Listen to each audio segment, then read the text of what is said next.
Hello et bienvenue dans le 3e épisode de mon podcast Hors Caméra. Aujourd'hui, on reçoit quelqu'un de très important dans ma vie parce que c'est ma maman qui sera avec nous pour tout cet épisode. Je me suis dit que comme on parlait de maternité, c'était évident qu'il fallait que je reçoive ma maman. À savoir qu'en plus, on s'appelle tous les jours parce que depuis que je suis maman, j'ai beaucoup plus de choses à lui dire, je crois, et que ça nous a encore plus rapprochés, même si je ne pensais pas que c'était possible. Voilà, je vous présente ma petite maman. Et si on discutait hors caméra ? Je te laisse te présenter si jamais tu veux te présenter. Alors moi, c'est la première fois que je fais un podcast. Ouais. Je suis ta maman et je suis aussi la maman de tes frères jumeaux. Parce que j'ai 2 grands frères jumeaux qui ont 4 ans de plus que moi. Et donc je suis la grand-mère de Isia et d'un petit garçon de presque 6 ans qui s'appelle Maxence. Oui, voilà. C'est marrant parce que tu vois, quand tu te présentes que en tant que notre maman ou la grand-mère de tes petits-enfants, quoi. Parce que c'est aussi en rapport avec le thème de ton podcast. Oui, c'est vrai. Parce que si c'était dans un autre contexte, je me serais pas présentée comme ça. T'adaptes ta présentation en fonction du contexte. Je pense, oui. Okay. Après, il est vrai que mes enfants, ma famille, mes petits-enfants, c'est hyper important. Donc, dès que je me présente, c'est vrai que dès le début, je dis que j'ai des enfants et des petits-enfants. Oui, ok. Je suis désolée, en même temps, je regarde ma main parce que Rio m'a attaqué, mon chat, et là, je suis en train de voir que je saigne, donc je pense que je vais aller désinfecter et je reviens tout de suite. Aujourd'hui, je nous ai prévu une petite trame parce que je savais que sinon, on serait perdu, et en plus, avec ma maman, si on se lance pour discuter, on peut vraiment y passer des heures. Je sais que certaines d'entre vous m'ont dit, oui, on veut que ce soit plus long le podcast, parce que moi, je me stressais, genre 15 minutes, pour moi, c'était assez, et j'ai reçu plein de messages en mode, mais fais plus long, on veut des épisodes de 1 heure et tout. Donc, ça, je comprends parce que je consomme aussi des podcasts et quand c'est trop court, on est un peu frustré. Ouais, c'est vrai. Mais moi, j'ai tellement pas l'impression que je suis légitime à ce qu'on m'écoute que pour moi, 15 minutes, c'était déjà très, très suffisant.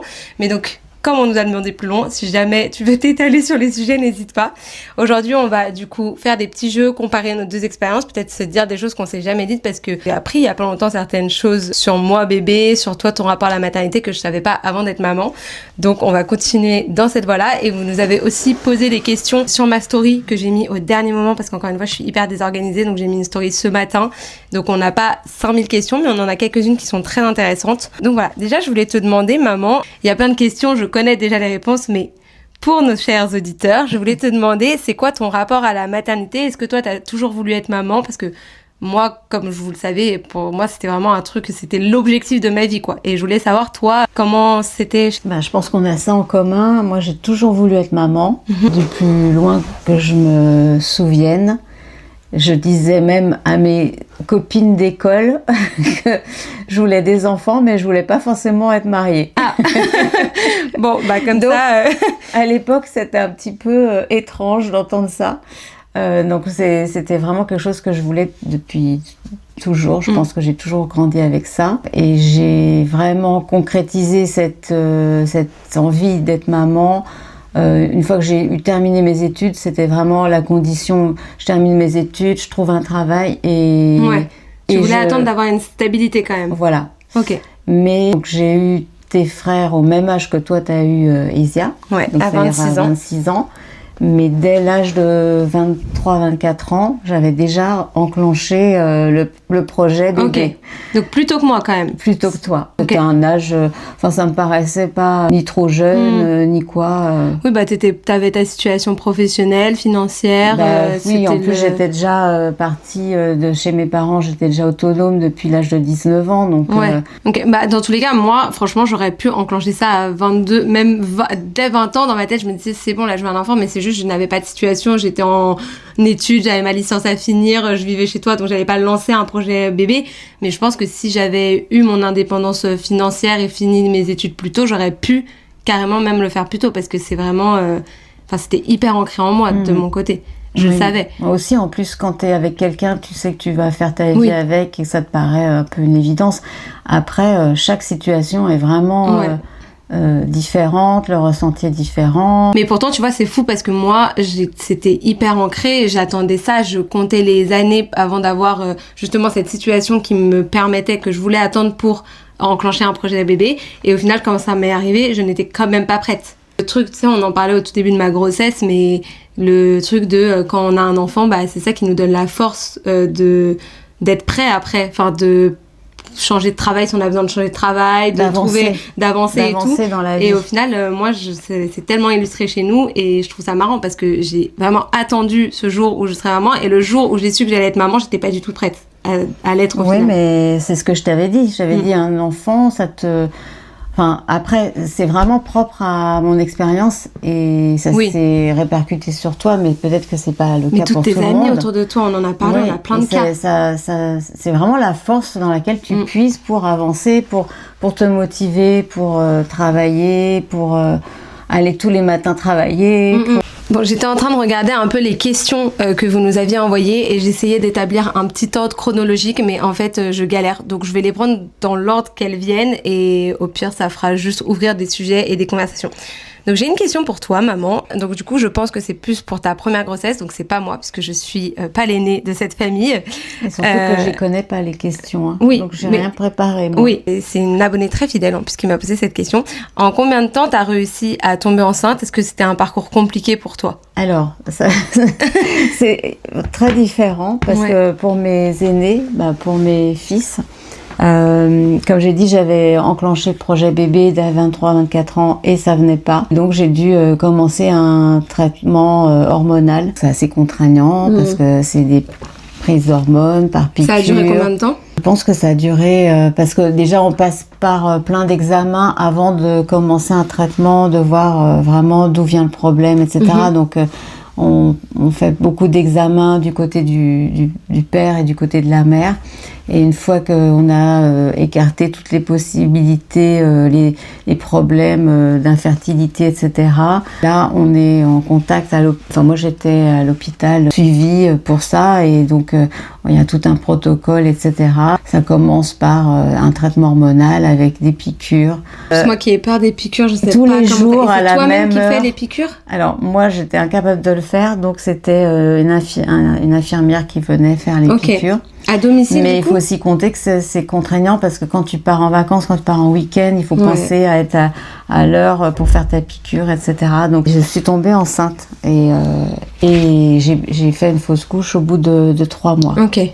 Voilà, donc ça a été la première étape. Et suite à cette fausse couche, je suis retombée enceinte tout de suite derrière. Et c'est comme ça que je suis tombée enceinte de tes frères. Et du coup, tu penses que c'est pour ça que c'était des jumeaux? Est-ce que c'est peut-être le produit qui c'est possible, favorisait? Comme j'avais eu beaucoup d'hormones. Et bon, moi, j'avais pas d'antécédents de jumeaux, ni du côté du père, ni de mon côté.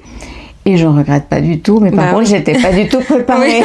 Autant j'étais préparée. Franchement, moi, si j'avais eu des jumeaux, psychologiquement à être enceinte, puisque je faisais tout pour et que j'avais déjà été enceinte et triste et frustrée d'avoir une fausse couche, donc j'étais vraiment prête psychologiquement à l'être. Mais les jumeaux... Mais la surprise, ça a été que j'étais pas prête à avoir des jumeaux, en fait. Et j'ai une question par rapport à ça, parce qu'on n'en a jamais parlé, ça, pour le coup. Je sais que dans les parcours où les personnes, justement, ont du mal à tomber enceinte, il y a plein de femmes qui témoignent comme quoi, souvent, c'est tout de suite le corps médical associe ça à la femme, comme si le problème ne venait que forcément de la femme parce que c'est elle qui est enceinte après, etc. Et je sais que c'est un truc sur lequel on avance par rapport à avant. Est-ce que du coup, à ton époque, t'as ressenti que c'était plus tourné vers toi? Non, c'était vraiment l'ensemble du couple qui était concerné. On était tous les deux. Bon, après, c'est vrai qu'il y a beaucoup plus d'examens qui sont faits chez la femme, parce qu'on vérifie que tout est en place, qu'il n'y a pas de problème physiologique. Mais t'as pas senti que le corps médical te mettait tout de suite d'emblée la faute, entre gros guillemets, sur toi? Non, pas du tout. Ok. Que je sais que j'ai vu plusieurs personnes parler de ça et je me suis dit, mais c'est vrai que c'est horrible. Après, nous-mêmes, on peut se faire ce reproche et se culpabiliser, mais de l'extérieur, j'avais pas du tout cette impression. Ok. Pour ta première grossesse, en tout cas, on n'a pas du tout eu des parcours similaires. Parce que moi, pour le coup, je sais pas si je vous l'ai déjà raconté, mais en fait, moi, je prenais la pilule depuis 7-8 ans, un truc comme ça. Avant de prendre la pilule, ça faisait 2 ans que j'avais pas mes règles, parce que j'ai eu des problèmes de troubles alimentaires, etc. Donc, j'ai pas eu mes règles pendant 2 ans. J'ai pris la pilule pour des raisons d'acné, enfin vraiment Rien de très original, je crois. Après, du coup, elle a continué à me suivre pour la fonction contraceptive cette fois-ci. Et donc, je l'ai prise pendant 8 ans. Et donc, en fait, pendant presque 10 ans, j'ai pas connu des vrais cycles de règles. Donc, moi, j'étais persuadée que j'allais avoir du mal à tomber enceinte. Et donc, j'avais dit à Julien, on a un projet bébé. Donc, comme il faudra au moins minimum 6 mois pour que je tombe enceinte, on l'arrête maintenant. Je tombe enceinte en juin, genre je m'étais dit, et après tout roule, et au final je suis tombée enceinte 1 mois après. Il y a quand même un petit point commun au départ. Moi aussi pendant 2 ans j'ai pas eu mes règles parce qu'au moment où j'ai voulu tomber enceinte, j'ai pas eu mes règles pendant 2 ans, aussi parce que j'avais eu des troubles de TCA. Et par contre moi je m'étais dit ça va marcher tout de suite. L'inverse du coup. Alors que non, pas du tout. Est-ce que tu te rappelles, maman, quand même, que quand j'étais plus jeune, tu m'avais emmenée chez la gynéco parce que j'étais persuadée d'être stérile. Oui. Parce qu'en fait, j'avais tellement... En fait, du coup, moi, j'ai connu vraiment mes règles 1 an. Après, j'ai plus eu mes règles à cause de mes TCA. Ensuite, j'ai eu la pilule, donc c'était une pilule en continu, donc c'était pas des vraies règles, etc. Et donc, j'étais persuadée d'être stérile. Et donc, maman m'avait emmenée chez la gynéco pour que je parle de mes inquiétudes à la gynéco. Bah oui, parce qu'à un moment donné, on se dit c'est mieux que t'aies la parole d'une spécialiste, parce que moi, tu finis par pas... Tu vas pas me croire parce que je suis ta maman, tu vas penser que je te rassure. Donc, autant aller directement voir. Mais le truc était tellement ancré en moi que même avant d'avoir un projet, je suis allée prendre une consultation pour vérifier que j'étais pas stérile, quoi. Elle a rien vraiment vérifié, quoi. Bah, en fait, elle m'a surtout parlé. En fait, elle m'a surtout dit, écoutez, même, il y a aucune raison aujourd'hui que vous ayez un problème de fertilité, mais auquel cas, ça arrive. Elle m'a expliqué que, en fait, aujourd'hui, mis à part quand on a une ablation des ovaires, généralement, on a plein de trucs qu'on peut essayer avant de dire vraiment cette personne est stérile, quoi. C'est beaucoup plus rare parce que la médecine a vachement avancé. C'est ce qu'elle m'a dit. Je ne sais pas si elle a dit ça juste pour me rassurer, mais à l'époque, j'en suis sortie rassurée. De toute façon, elle a eu trouvé les bons mots et en plus, c'était pas le moment encore pour toi. La question se posait pas. Mais oui, j'avais quel âge? Je pense que j'avais 20 ans. De chercher plus en amont, quoi. Mais franchement, j'en faisais des cauchemars, quoi. C'était le pire truc pour moi. Peut-être que tu t'es posé cette question parce que tu connaissais aussi un peu mon parcours. Bah moi, je pense que c'est surtout le côté j'avais pas mes règles. Et du coup, j'ai associé ça. Je me suis dit, j'ai pas mes règles. Ça fait genre X années que je les ai pas. C'est pas possible que je puisse avoir un enfant. Genre, on sait que ça fonctionne pas bien, quoi. Ok, une autre question.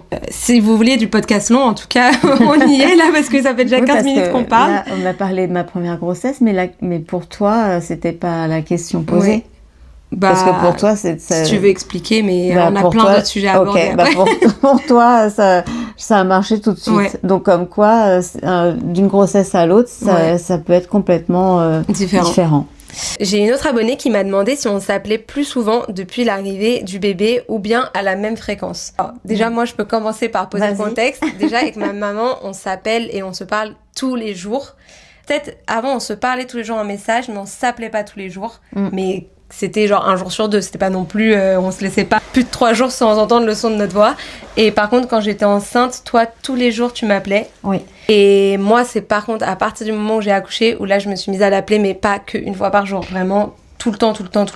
Je pense j'ai encore plus besoin de ma maman depuis que je suis maman. En plus, toi, tu me disais, quand je suis tombée enceinte, que du coup, j'étais plus ta petite fille. Et moi, j'ai l'impression d'être encore plus ta petite fille depuis que je suis maman.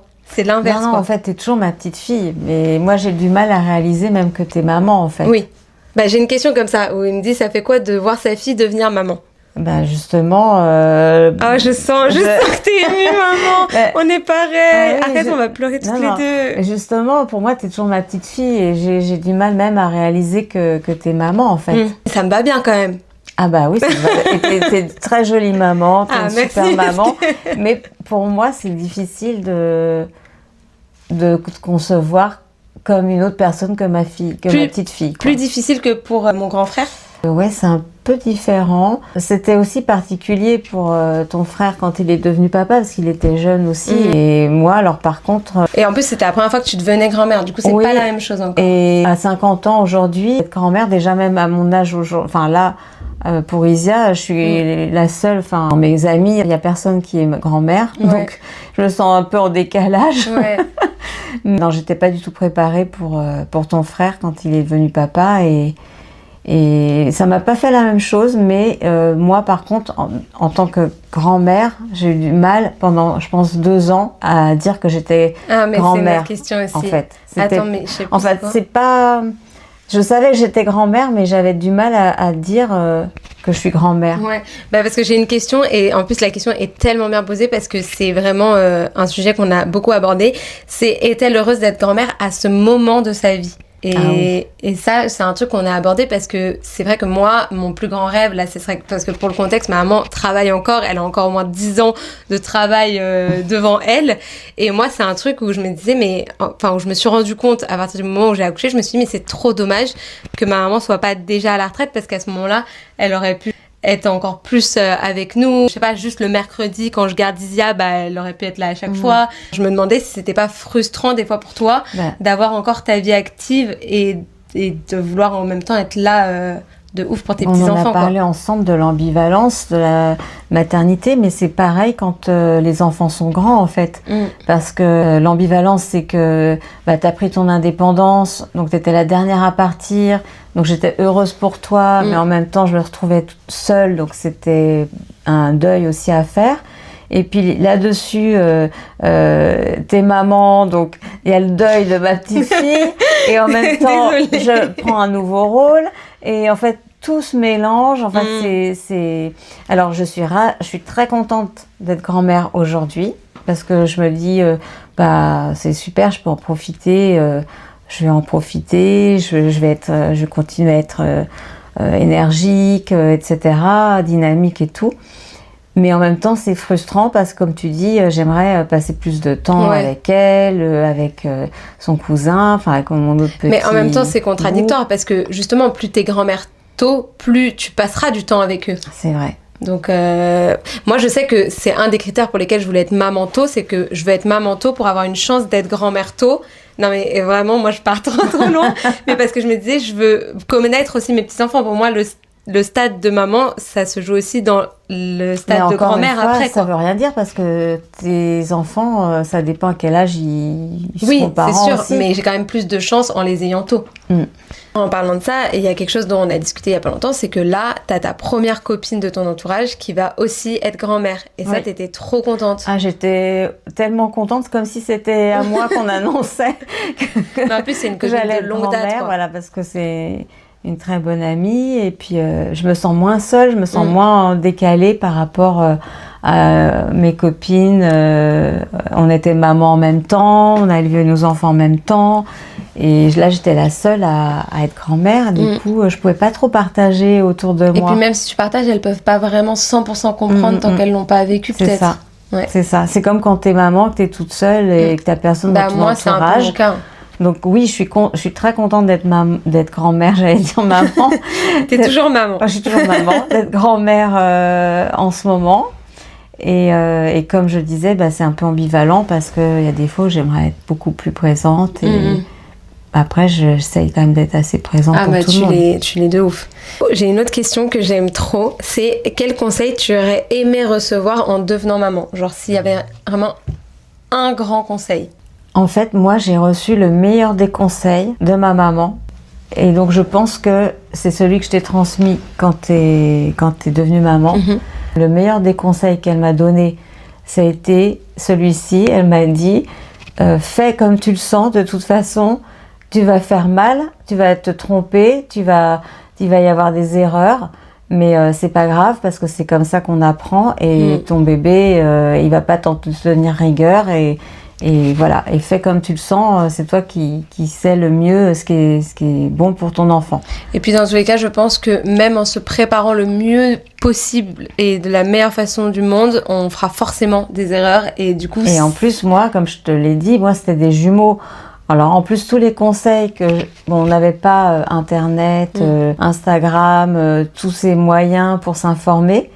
Mais le peu qu'on avait pour s'informer, de toute façon, il faisait pas du tout cas des grossesses gémellaires ou de triplés. Il parlait que d'un enfant. Donc de toute façon, même les conseils que je pouvais lire dans les magazines et tout ça, ils s'appliquaient pas au cas de maman de jumeaux. Oui, c'est sûr. Donc en fait, le meilleur des conseils, ça a été de me dire, fais-toi confiance, fais comme tu le sens. Et c'est ce que je t'ai dit. Donc, je vois pas d'autres conseils, en fait, que j'aurais aimé recevoir, parce qu'à mon avis, j'ai reçu le seul qui était bien. Et moi, j'avoue que je me mets vachement une pression parce qu'aujourd'hui, comme tu dis, on a peut-être accès à plus d'informations, mais du coup, ça crée plus de comparaisons aussi. Est-ce que tu penses pas que les réseaux sociaux, ils ont rendu la maternité plus difficile aujourd'hui? Bah après, moi, je peux pas comparer parce que j'ai mais pas tu me été vois, maman. tu vois comment moi je te parle et tout. Alors oui, c'est pas trop dans la comparaison, c'est dans les injonctions, dans les choses qu'il faut faire, qu'il faut plus faire. Ça c'est interdit, ça faut pas le faire, ça faut le faire. Parce que les comparaisons, moi j'avais des belles-sœurs enceintes en même temps que moi, j'avais des copines enceintes en même temps que moi, des mamans que je connaissais, je sais pas, de l'école ou de la crèche. Donc il y a toujours ce côté, les gens se comparent. Ça a toujours existé. Mais d'ailleurs, moi, il y a un truc que je ne comprends pas, c'est que depuis que je suis maman, la question qu'on me pose le plus à chaque fois, et ça a l'air d'être le sujet principal qui intéresse tout le monde, c'est « Et alors, elle fait ses nuits ? Alors, elle dort bien ?» C'est le premier... Est-ce que c'était pareil ? C'était déjà ça. Mais c'est le premier sujet. Au lieu de me demander, genre, est-ce qu'elle va bien en mode elle est heureuse ? Est-ce qu'elle grandit bien ? Est-ce qu'on me demande juste, est-ce qu'elle dort la nuit ? Comme si on allait avoir une médaille parce que notre enfant dort la nuit. En fait, moi, j'avais déjà ça, et puis, je te dis, j'avais déjà des belles-sœurs ou des mamans autour de moi, donc on se compare forcément, on compare comment on fait le soir, si l'enfant il dort, donc il y avait déjà ce système de comparaison. La mienne ne dort pas la nuit, donc du coup, je pense que ça me saoulerait peut-être un peu moins si elle dormait. Mais du coup, par contre, je mens à tout le monde. Je dis oui, elle se réveille une fois et tout, parce que j'ai pas envie de rentrer dans un débat avec les gens oui, mais faut la laisser pleurer. Mais en fait, qu'est-ce que ça leur fait de savoir ça ? Je sais pas, mais c'est la première question qu'on me pose tout le temps, c'est et les nuits ? Alors, il faut peut-être le prendre d'une façon bienveillante, en se disant que les gens te posent la question pour savoir si toi, t'es pas trop fatiguée. C'est peut-être une façon de demander à la maman si elle est pas trop fatiguée, le fait que l'enfant fasse ses nuits ou pas. En fait, c'est pareil. Je trouve que c'est une question inutile de demander à une maman si elle est pas trop fatiguée. Évidemment qu'on est fatigué. Même s'il faisait ses nuits, l'enfant, on est fatigué. On a un autre enfant à s'occuper, on a une vie professionnelle à reprendre, on a une maison à gérer. Évidemment qu'on est fatigué. Donc moi, Oui, c'est vrai que tout le monde pose la première chose qu'on demande, c'est est-ce qu'il fait ses nuits. Et je pense que j'ai dû faire l'erreur. Et même aussi, quand j'étais enceinte, c'était aussi le premier truc qu'on disait, c'est repose-toi, parce qu'après tu pourras plus dormir, comme si on pouvait accumuler des heures de sommeil avant qu'on accouche et que après ces heures de sommeil, on pouvait les déduire. Oui, moi aussi on me l'a dit aussi, hein, mais bon, après avec des jumeaux, même quand ils font la sieste, tu peux pas te reposer. Ah mais c'est comme le dors quand bébé dort, c'est pas possible. C'est pas possible. Et d'autant plus quand t'as un bébé qui ne dort que sur toi. Ah bah oui, moi j'ai pas eu ça. Ouais, moi... Ah bah d'ailleurs, on a une question sur ça, c'est... Attends. Qu'est-ce qu'on a trouvé différent toutes les deux dans notre expérience du postpartum ? Et bon, parce qu'ils disent de la maternité, mais bon, moi je suis maman que d'une petite fille de 4 mois, donc pour l'instant je peux que parler jusqu'à 4 mois. Mais est-ce t'as l'impression qu'on a vécu la même expérience ? Parce que moi, pas du tout. Alors, déjà, moi, il y a 30 ans, on parlait pas de postpartum. Ah ouais ? On parlait de baby blues. On parlait pas de dépression, de postpartum, de tout ça. Mais le postpartum, c'est pas forcément dépression, c'est juste la phase... mais tous ces termes-là, on parlait juste du baby blues. Ok. On parlait juste de ça. Et le postpartum, en ce qui me concerne... j'ai pas vraiment le souvenir, moi. En fait, non, mais moi, si je peux apporter un élément de réponse, parce que j'ai un peu réfléchi à la question avant, puisque j'ai vu les questions avant toi, pas du moi. coup. Mais en fait, c'est le truc, on se disait qu'on a eu des bébés très différents, et en fait, le bébé qu'on a en face de nous change l'expérience de la maternité. D'accord. Parce que pour le coup, moi, comme vous savez, Isia, elle a eu pas mal de soucis de santé au début, elle pleurait tout le temps, et donc ça a créé en vrai des petits traumas chez moi, et moi qui voulais plein d'enfants, et maintenant j'en veux toujours plusieurs, mais pas plein quoi, parce que ça a laissé des séquelles. Et toi, pour le coup, alors t'as moi, pas du tout eu ça, un peu animée par l'idée de... j'ai mon organisation avec mes fils, là, il faut vraiment que tout rentre dans la journée, que ma maison soit propre et rangée, que j'ai mangé, que je sois habillée, que je sois...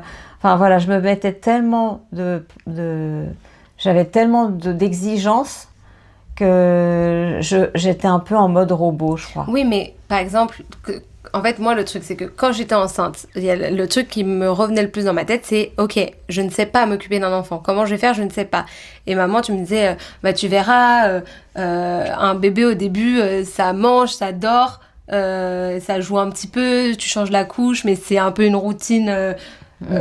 qui s'installe facilement, etc. Et moi, le fait est que ça n'a pas du tout été le cas. Ma fille dormait que sur moi, pleurait. Enfin, si elle ne dormait pas, elle pleurait. Et si elle pleurait pas, elle tétait. Et du coup, ça fait qu'on n'a pas eu les mêmes expériences parce que moi, tu m'as dit que tout de suite, j'ai réussi à... Enfin, je dormais bien, je mangeais bien, Enfin, même c'était pour assez tes facile, frères, quoi. après pour tes frères, sur les deux, il y en avait un qui pleurait beaucoup et qui régurgitait beaucoup. Je savais pas si c'est, enfin j'ai essayé de changer le lait, des choses comme ça, mais j'ai pas été aussi loin que toi à chercher vraiment la cause, etc. Donc de toute façon j'avais pas le choix. Pendant que j'en nourrissais un, l'autre il pleurait, ça me faisait mal au cœur, mais bon tant pis, il devait pleurer parce qu'il devait attendre son tour, ou alors j'essayais de trouver des stratagèmes pour donner les biberons en même temps. Pour pas qu'il y en ait un qui attende, mais en même temps tu prends pas vraiment de plaisir ou d'interaction avec ton enfant si tu le fais un peu machinalement pour les deux. Donc j'étais plus dans un mode un peu robot, mais à par essayer exemple, de faire tout. un autre truc, c'est que tu vois, moi tu m'avais dit, mais c'est facile parce que, enfin c'est facile. Tu m'avais dit, au pire, si elle a besoin d'être portée souvent, il y a le porte-bébé. Et moi, Alors, le fait est que le porte-bébé, ma fille moi, déteste, quoi. Mais alors, avec toi, c'était mais moi, super. j'adorerais qu'elle adore. Mais moi, elle déteste. Et du coup, il y a plein de trucs que tu m'avais vendus, tout ce que entre guillemets. dit, en fait, et ça n'a pas marché. Voilà. Et donc, les premiers mois où j'ai accouché, ma maman, elle me disait tout le temps, je suis désolée, chérie, parce que vraiment, je t'ai dit, le porte-bébé, c'est génial, mais ça marche pas. Je t'ai dit qu'un bébé, ça dormait ou ça mangeait, mais la tienne, elle pleure tout le temps. Même la journée, elle dort pas. Même la journée, elle dort pas. Je t'ai dit. Et en fait, il y avait plein de choses comme ça qui ne fonctionnaient pas. Et je me suis dit, mais c'est quoi l'arnaque, là? On m'a vendu un truc et c'est pas du tout ma réalité. Mais en fait, il y a autant d'expériences de maternité que de bébés qui existent dans ce monde, quoi. Mais moi, en fait, la chance que j'ai eue, c'est que sur vous trois, ça a été un peu la même chose, en fait. Parce que tes frères, ils ont dormi rapidement. T'étais tellement rodée, t'as eu des jumeaux avant, donc forcément, un troisième, Non, mais comme tu dis, un troisième, il pourrait être tout à fait différent et pas faire ses nuits. Et en fait, non, tous les trois, vous avez été dans le même moule, en fait. Mais vous attendez, avez fait j'ai mes nuits à 1 mois. 1 mois et demi. 1 mois et demi. La mienne a 4 mois. Je planifie des projets pour cet été. Et à chaque fois, je dis oui, mais Isia fait pas ses nuits et tout. Et à chaque fois, on me dit, mais tu verras cet été, s'il faut, elle fera ses nuits. Alors que pour moi, j'ai aucune conviction que cet été, ce problème soit résolu. Si t'y crois pas, elle va pas y croire. Moi, j'ai abandonné le projet qu'elle fasse ses nuits un jour. Moi, T'inquiète, elle va faire ses nuits un jour. J'espère, mais bon, pour l'instant. Et après, en même temps, j'aime trop dormir avec elle. Et franchement, me réveiller pour l'allaiter, sachant que c'est un moment qu'on passe toutes les deux, je trouve que c'est vraiment pas le plus dur. Voilà. Bon, peut-être après sur la durée, quand ça fera genre 1 an que je dormirai pas la nuit, peut-être qu'au bout d'un moment, mais pour l'instant, je trouve que c'est vraiment pas le plus dur. Ensuite, j'ai une question pour toi. C'est quoi donc toi qui as été maman de 3 enfants qui maintenant ont presque soit 30 ans, soit bientôt 27 pour moi, c'est quel âge que tu trouves le plus difficile en tant que maman? Sur toute... sur nos vies, là, de 0 à 30 ans. Qu'est-ce que tu as trouvé le plus dur à gérer en tant que maman? Alors moi, à chaque âge, j'ai trouvé que c'était intéressant. Ok. Et parce qu'à chaque fois, c'est des nouvelles choses qu'on partage. Et même quand vous êtes plus grand, c'est aussi vous qui apprenez des choses. Donc c'est un échange à chaque fois. Moi, j'ai aimé vraiment tous les âges. Après, c'est vrai que c'est un peu plus compliqué à l'adolescence. Je vois pas de quoi tu parles, maman. Voilà, il y a des choses où il faut répéter 50 fois. Voilà, la façon de parler. Bon, ça, c'est pas ce qu'il y a de plus sympa. Mais est-ce qu'il y a des étapes qui te stressaient plus J'y pensais pas. Je crois que j'ai vraiment pris les choses au fur et à mesure qu'elles venaient et je pensais pas à comment ça allait être dans 3 ans, dans 4 ans, dans 5 ans. Moi, le seul passage qui a été un peu difficile, c'est quand vous êtes parti de la maison, en fait. C'est vraiment en fait, c'est ça. quand, Et je pense que j'y suis justement t'as encore. cru que enfin, quand justement t'as eu l'impression que ce rôle de maman t'échappait, en fait. Bah, c'est le syndrome du nid vide, mais ça, c'est un autre sujet. C'est Épisode 2 du c'est un autre podcast. sujet. Mais c'est vrai que là, j'y suis encore. Hein. C'est pas du tout facile quand t'as passé 30 ans de ta vie avec tes enfants à Mais tout surtout faire que toi, en t'as fonction. tout donné pour tes enfants. On Voilà. était vraiment le soleil de ton système solaire. Bah, quoi. non, mais tout était organisé en fonction de Oui, vous. c'est ça. J'ai travaillé en fonction de vous, je posais mes vacances en fonction de vous, mes week-ends c'était dédié à vous, vos activités, enfin tout. Donc c'est vrai que du jour au lendemain, bah c'est une perte de repère quoi. Mais ça c'est un autre T'as sujet. l'impression qu'il faut retrouver un autre sens, un autre but à ta vie, genre. Mm. Mais moi, si je peux me permettre de répondre pour moi sur ce que je trouve qui me stresse le plus en tant que maman, même si on s'éloigne, parce que là, c'est pas forcément une période, mais je trouve que c'est intéressant d'en parler parce que ça te concerne aussi, maman. Moi, ce qui me stresse le plus avec ma fille, c'est de pas réussir à construire une relation aussi Ah oui, tu m'en as intense déjà parlé que de ça. celle qu'on a toutes les deux. Et ça, c'est une pression parce qu'en fait, pour l'instant, je me dis ça va parce que c'est un bébé dans le sens que Bah, tu vois, je ça- réponds à son besoin, donc je la nourris, je lui change la couche, je lui donne du réconfort, je joue avec elle. Globalement, Mais c'est ce déjà dont la elle a relation. besoin. Ouais, mais mais c'est déjà la oui, mais relation que tu es justement, en train de construire. genre, pour remettre le contexte, ma maman et moi, on est vraiment très, très fusionnels. Pour le coup, exactement Ouais, enfin, comme quand je vous Il y racontais a en une période story. où on s'entendait pas Oui, très mais bien. c'est justement parce qu'on est très fusionnels que ça a pété à la crise d'ado, je pense. Oui, mais en fait, moi, je me suis jamais posé cette question de comment allait être la relation que j'allais construire avec mes fils, comment allait être la relation. Oui, mais je sais, mais parce que moi, j'allais faire avec j'ai toi. un modèle d'une relation tellement idyllique pour moi Mhm. que, en fait, et comme c'est mon rêve d'être maman, bon, je l'ai accompli, mais du coup, pour moi, atteindre ce rêve, c'est atteindre cette relation aussi avec ma fille. Tu vois ce Moi, que je veux pense dire? qu'il n'y a pas de souci.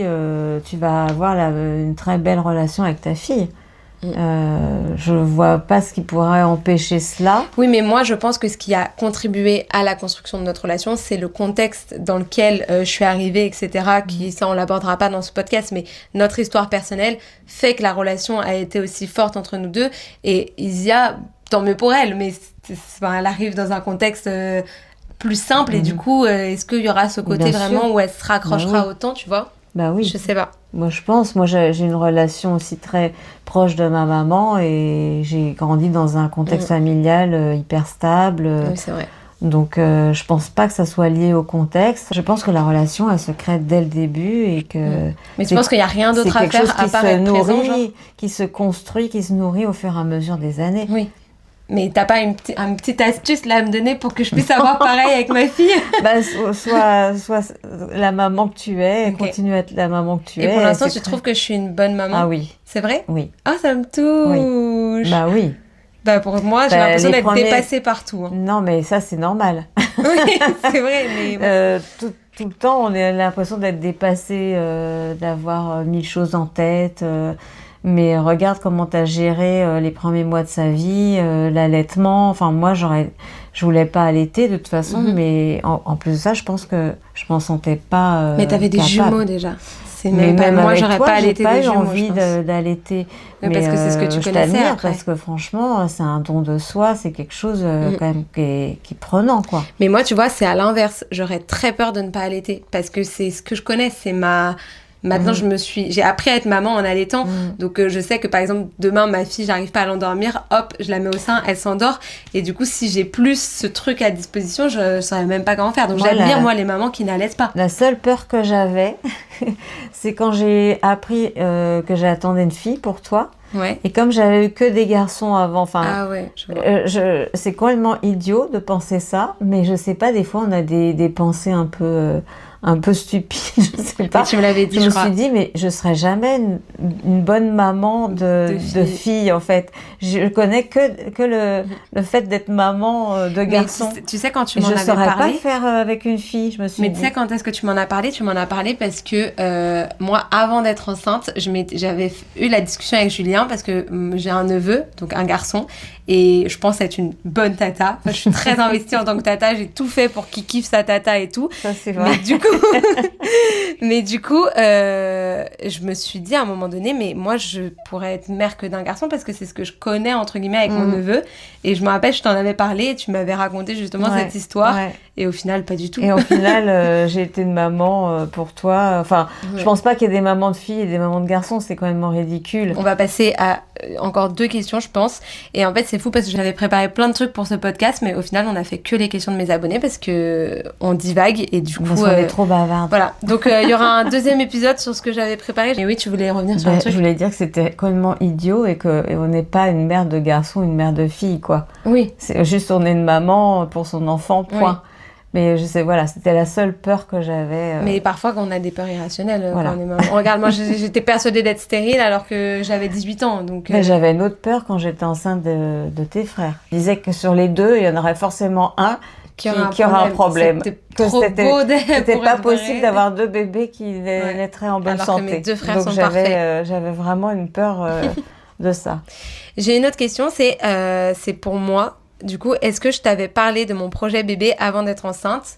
Est-ce que tu t'en doutais, genre que j'allais t'annoncer ça ? C'était quoi ta réaction et tout ? Alors, oui, tu m'avais parlé peut-être 1 an avant ou oui, 1 an, quelques temps 9 avant. mois avant, 1 an avant. Après, moi, je te dis tout. C'est-à-dire, je te dis vraiment tout dans l'intime que et tout. un projet bébé. Voilà. Mais toi, tu t'étais dit, t'as encore le temps quand je t'ai dit ça ? Oui. Ok. Genre, tu pensais pas que ce serait 6 mois plus tard, quoi. Je pensais pas que ce serait aussi rapide. Bah, moi non plus. Donc là, pour le coup, j'étais surprise. Ok. Et mais du coup, quand t'as ouvert... parce qu'en fait, ce que j'ai fait, c'est que j'avais mis le test de... Parce qu'en plus, ma maman a su que j'étais enceinte avant le père, avant Julien. Oui, tu l'avais raconté, ça, non ? Non, je l'ai pas raconté. Parce qu'en fait... j'ai fait le test, la prise de sang, et j'ai eu le résultat, et je voyais ma maman le soir pour un concert, et le lendemain c'était le samedi, donc j'allais le dire le lendemain, le samedi, à mon copain, mais ma maman je la voyais le soir, c'était impossible pour moi de passer tout le concert sans te dire que j'étais enceinte. Donc en fait on était censés se retrouver à 18h, à 15h j'ai débarqué chez toi avec une pochette, un test de grossesse que j'avais fait pour l'annonce, et du coup qu'est-ce que t'as ressenti quand t'as ouvert le truc ?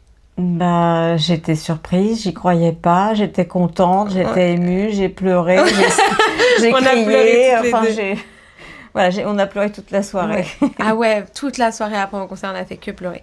Mais voilà, attends, j'ai une autre question, cette fois, elle est dans mes messages privés, donc il faut que je la retrouve parce qu'en plus, elle est très intéressante. Enfin, c'est un truc ça va nous parler. J'ai une question sur le métissage. Est-ce que ta maman a été souvent questionnée par des inconnus qui demandaient si tu avais été adoptée, par exemple ? Pour le contexte, je suis blanche et mon copain est vietnamien, donc notre petit garçon est métissé et quand il sera plus grand, je serai seule avec lui. J'ai peur de subir la curiosité des gens. Merci pour la réponse. Alors, c'est une question très intéressante que moi-même, je ne m'étais jamais posée. Ouais. Et en fait, c'est les gens qui me l'ont fait remarquer en me posant la question, d'autant plus que j'avais 26 ans et j'avais 2 bébés dans une poussette, donc ça intriguait déjà de voir des jumeaux. Ah ouais ? Bah pourtant c'est pas... Ouais. Enfin, on connaît quand même les jumeaux. Et puis en plus je faisais assez juvénile, je faisais assez jeune pour mon âge, donc on me prenait pas du tout pour la maman. On me prenait pour la babysitter, ou si je disais que c'était mes enfants, on me demandait systématiquement si je les avais adoptés. Mais moi, je trouve ça d'un culot. Alors, c'est très intrusif, mais en fait, moi, je m'étais jamais posé la question parce que c'est mes enfants. Mais en effet, l'extérieur le faisait remarquer assez fréquemment pour toi, pour tes frères, enfin, pour tous les 3. Mais moi, j'ai envie de croire qu'aujourd'hui, en 2026... ça arriverait plus parce que les gens, ça va, ils sont quand même au courant du métissage, mais en fait je pense que ça arrive toujours autant. C'est que ça se produise encore aujourd'hui, quoi. C'est quand même étonné qu'aujourd'hui les gens soient surpris ou posent des questions sur le métissage. Moi, après, ça m'amusait en fait. Au départ, j'étais un peu en colère. Moi, j'ai déjà entendu des questions et ça me saoulait en fait. Et en fait, moi j'ai pris ça après comme une petite... Bon, déjà, je trouvais que c'était super d'avoir cet enrichissement, ce mélange des cultures et ce métissage. Donc, ça a toujours été un enrichissement. Mais après, c'était un petit peu, pas une provocation, mais ce qui me faisait sourire intérieurement, c'est quand je voyais les gens qui se posaient la question parce qu'on devine ce qu'ils pensent, mais ils le verbalisent pas. Et qui finalement, ils posent la question et on voit les yeux étonnés, etc., de savoir, en fait, ça m'amusait de voir un peu, j'ai pris ça après plus comme un amusement. Ouais, voilà. Mais moi, je sais que quand j'étais petite, j'ai déjà senti des regards de, c'est bizarre, sa mère, elle est blonde, elle est asiate, qu'est-ce qui se passe et tout. Et ça m'énervait. Et moi, comme en plus, à cette époque-là, j'avais un caractère beaucoup plus... affirmé, on va dire, alors qu'aujourd'hui, pas du tout. Mais j'avais juste envie de leur dire, vous avez quoi à nous regarder comme ça Oui, puis tu me l'avais déjà dit, ça, que par rapport aux autres, tu précisais aussi que ta maman était blonde avec les yeux bleus. Ça, c'est un autre sujet. Ça, c'est surtout parce que j'ai eu un long moment où j'assumais pas d'être asiatique parce que j'avais tellement pris des remarques racistes dans la figure que du coup, je me sentais obligée, quand on me demandait mes origines, de dire...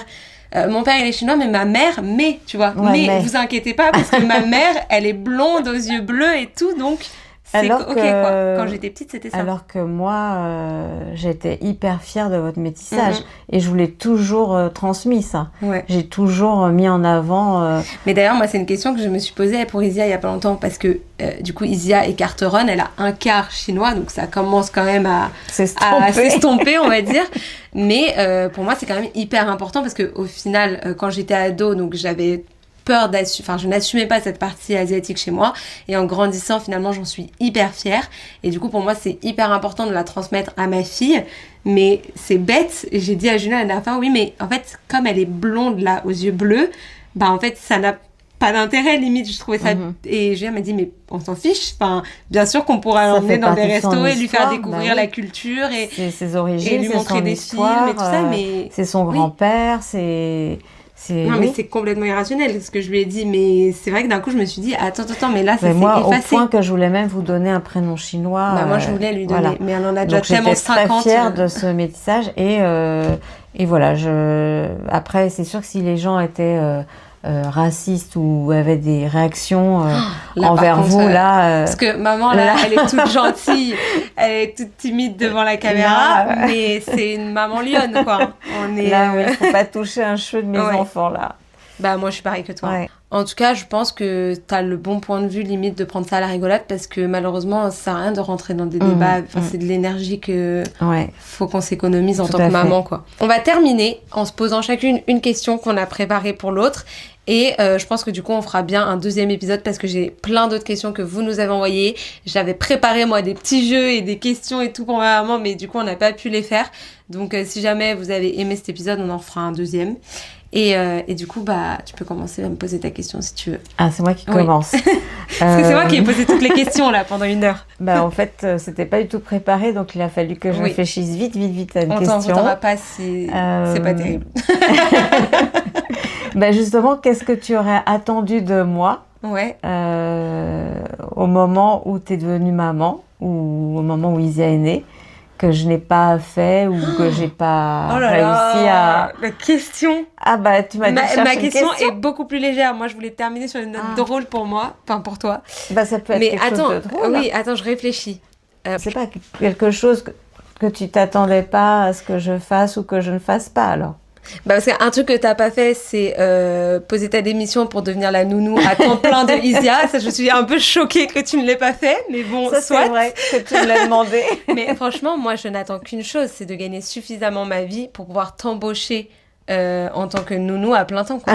Et là, comme ça, toi, tu continues de cotiser à ta retraite et tu t'occupes de ta petite fille. Non, mais sur un ton plus sérieux, je pense qu'il y a rien que t'as pas fait que j'aurais voulu que tu fasses parce qu'en fait, on s'est tellement appelé tout le temps que en fait si j'avais besoin de toi pour un truc même le soir tard, parce qu'en plus moi j'ai pas du tout de souci à te demander de l'aide et donc en fait tout ce que j'ai eu besoin et tout ce que j'ai eu envie que tu fasses pour m'aider tu l'as fait et surtout que toi t'es une maman hyper dévouée et c'est pour ça que ça me met une pression. J'ai eu un modèle de maman vraiment là donc en fait moi je peux que être une maman là et si maman je te le dis et je le dis tous les jours à Julien t'es une maman extraordinaire Et du coup, non, tu m'as tellement soutenue que... Tu voulais qu'on finisse en rigolant, mais tu vas me faire pleurer. Non, mais autant moralement que physiquement, que par... Et en fait, juste même t'appeler pour parler d'autres choses, ça m'a tellement soutenue parce que mes premiers mois de maman n'ont pas du tout été faciles et idylliques. Non, t'es même venue à la maison. Et il n'y a rien que tu n'as pas fait. Mis à part être la nounou à temps plein de Lydia, comme j'ai dit. Mais ça, c'est pas possible. Parce que moi, j'aurais voulu être plus présente encore. Peut-être être chez toi, te faire des repas, plus t'aider. Mais ça, je sais que tu m'en avais parlé, que tu voulais cuisiner des trucs et tout à l'avance. Mais le truc, c'est que t'as une vie et que moi, je n'attendais pas à ce que tu le fasses. Mais ça aurait été plus une surprise que tu le fasses. Et on n'habite pas à côté, comme tu le dis. Et t'as des horaires de bureau et tu travailles de ouf. Et t'as d'autres enfants, t'as un autre petit enfant, t'as plein de trucs à gérer. Moi, je trouve que tu fais déjà énormément. Et je t'en suis déjà très reconnaissante. Et moi, ma question beaucoup plus légère, je voulais savoir une anecdote où, genre, t'as eu un gros fail en tant que maman. Genre, un moment où vraiment, il s'est passé un truc... Si jamais t'as pas d'idée, moi, j'ai une idée. Non, mais qu'est-ce que t'entends par fail? Parce que je sais pas si je vais comprendre la question. Genre, une anecdote où... Genre, moi, par exemple... Je te donne l'idée à laquelle je pensais, comme ça, si ça t'en donne une autre. Moi, je pensais par exemple au train à Londres. Tu te rappelles? Train à Londres non. Mais si, mais maman! Mais c'est un gros fail, ça. L'horaire du train. Ah oui, c'est ça un fail. Ouais. Oui, bah ça, c'est quand on est tellement... on a tellement de charge mentale, en fait, on gère tellement de trucs. Il y a des fois des petits loupés, quoi. Du coup, je raconte juste cette anecdote du train à Lyon, mais c'est à Londres, mais si t'en trouves une autre. Mais l'anecdote, c'est que on avait un train sur le billet, il y avait écrit 9h. Et en fait, maman, elle avait cru que c'était 9h du soir, donc on s'est pointé à 21h. Et en fait, le train n'était pas là. Et on est allé demander à un guichet. Et le mec nous a dit, le train, il est parti à 9h ce matin. Et on s'est retrouvés, on était à Londres et on n'avait plus de train, quoi. Il y avait école le lendemain et tout. Mais en fait, ça s'est arrangé. Ils nous ont été super gentils. Mais on a dû courir derrière le train. Ils ont dû voir ma tête complètement, la mère complètement débordée, qui était au bout de sa vie. Si, une fois, c'est encore un train où on est arrivé en retard. Les trains, c'est les gros fails de maman. Non, c'est pas vrai, parce qu'avec tous les trains que j'ai pris dans ma vie, c'est les 2 seules fois. Une fois où on a raté le train parce que t'étais malade. On a pris c'est pas un gros fail, on a pris le métro s'est arrêté et on est arrivé, le train est parti devant, enfin juste quand on est arrivé sur le quai, le train est parti devant nous. Frustration. Et en fait, j'étais tellement fatiguée parce que t'avais été malade toute la nuit, le matin t'avais vomi, etc. J'avais les bagages, je suis arrivée devant le train qui partait, je me suis écroulée en pleurs. Normal. J'aurais fait la même chose. Je suis arrivée devant le guichet de la SNCF. J'ai dit au monsieur, mon train vient de partir, j'ai loupé, j'ai mes enfants, j'ai mes valises et tout. Et il m'a dit, c'est pas grave, vous allez prendre celui dans 1 heure.